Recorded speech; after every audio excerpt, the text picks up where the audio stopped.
The statement by the Commander-in-Chief of the Armed Forces of Ukraine, General Oleksandr Syrsky, about possible offensive actions may be connected with two main aspects. Military expert and former SBU employee Ivan Stupak expressed this opinion on Radio NV. The first probable reason, according to Stupac, concerns the Ukrainian missile program. We are counting on German assistance, that they will help us with components, machines, technologies, drawings, and we will speed it up. The president also spoke about this, that Ukrainian ballistics, cruise missiles, may appear in Russian airspace in the near future, the expert noted. At the same time, Ivan Stupak believes that a more likely reason is related to the increased activity of Ukrainian UAV pilots. The Russian side has been raging for several days now. After the appointment of Mr. Madyar, the Ukrainians began to hunt not for Russian logistics, loaves of bread or even tanks, but they are hunting for Russian counterparts, UAV operators, the expert said. According to Stupak, the Ukrainian side is thus clearing space to get rid of Russian unmanned aircraft in certain areas. This will allow clearing the air and being able to move forward. He emphasized that Russian UAVs cause significant damage. About 70 to 75% of our guys get 300 on the fronts. This is a consequence of Russian UAVs. Earlier, it was reported that the Commander-in-Chief of the Armed Forces of Ukraine, Oleksandr Syrsky, stated that the possibility of a new offensive from Belarus cannot be ruled out. He did not rule out that this could happen after the joint exercises of the armies of Russia and Belarus, called West 2025, planned for September. Syrsky recalled that a similar scenario had already been implemented in February 2022 when, after the completion of joint exercises, Russian troops remained in Belarus and used its territory for a large-scale invasion. Recall that ISW analysts stated that Russia and Belarus have reduced the scale of the joint military exercises Zapad 2025, which were supposed to take place in September 2025, and moved the main maneuver further away from the western borders of Belarus, which indicates an attempt to position themselves as safe for the West. President Volodymyr Zelensky expressed the opinion that Alexander Lukashenko fears that Ukraine will consider the presence of the Russian contingent as preparation for offensive actions.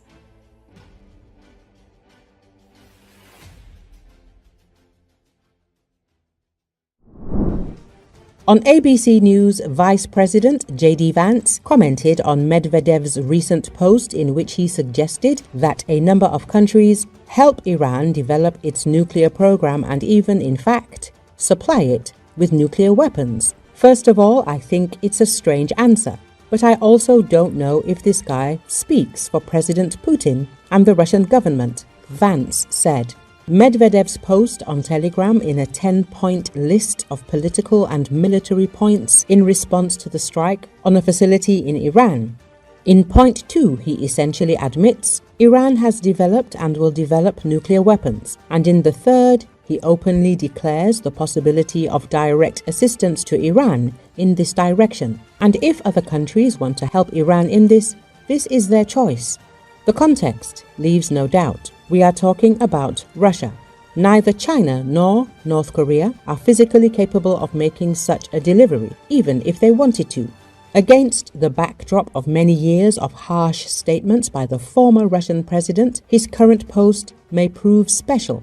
For the first time in a long time, he is provoking not Europe, but Washington directly. And for the first time, not just with words, but with hints of nuclear escalation. This creates the risk of a new diplomatic war between the US and Russia. And most importantly, it forces the White House to reconsider how representative Medvedev is and whether his statements can continue to be considered unofficial. Recall, Russian Foreign Ministry called the American attack on Iran's nuclear facilities irresponsible and violating international law. Moscow was particularly outraged by the fact that the operation was being carried out by a country that is a member of the UN Security Council. This statement demonstrates astonishing doublethink. The same legal arguments, word for word, have been made by the international community against Russia for decades for its annexation of Crimea and full-scale invasion of Ukraine. In 2022, the UN General Assembly qualified Russia's actions as a violation of the UN Charter, adopting Resolution ES-11/1. Special concern about strikes by a permanent member of the UN Security Council sounds cynical against the backdrop of Russian practice. In June 2025 alone, the Russian armed forces launched 17 massive missile strikes on Ukrainian cities, including shelling of energy infrastructure. In 2024, Russia used its veto power in the UN Security Council to block a ceasefire resolution.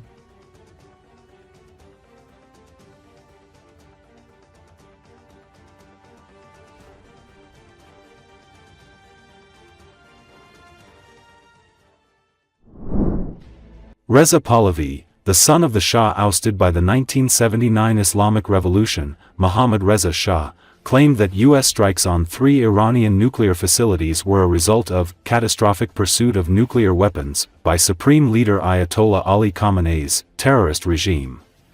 He urged Khamenei to respond to American attacks by stepping down from his position for the sake of the Iranian people. Maryam Rajavi, the leader of the People's Mujahideen, which is outlawed in Iran, said in separate statements that Khamenei must quit after over a week of war between Iran and Israel. The whereabouts of Khamenei, who has led the country since 1989, are unclear after Israel refused to rule out killing him. Now Khamenei must go, said Rajavi, saying that Khamenei's unpatriotic project had now all gone up in smoke. No to appeasement, no to war, and yes to regime change, changing the religious dictatorship by the Iranian people and the Iranian resistance, she said.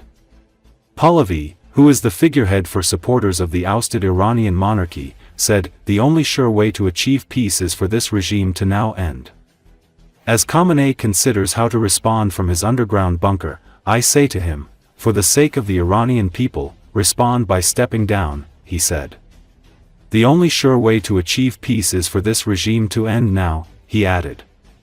The Atlantic reported that U.S. attacks on Iran's nuclear facilities on June 22 have intensified open debates in Tehran about the future of the country and whether Supreme Leader Ali Khamenei should remain in power. A few days before the U.S. intervention, 2 sources involved in the discussions said that a group of Iranian businessmen, political military and senior clerics had begun to develop a plan to rule Iran without Khamenei. The plan is being prepared in the event of either the death or removal of the 86-year-old leader, the source noted. According to the Iranian constitution, the Assembly of Experts, which consists of 88 clerics, must vote to remove Ali Khamenei from office, but such a vote is unlikely to be held under current circumstances. Iranian sources say the leader could also be removed informally, for example by pressuring him or convincing him to hand over power to a temporary successor.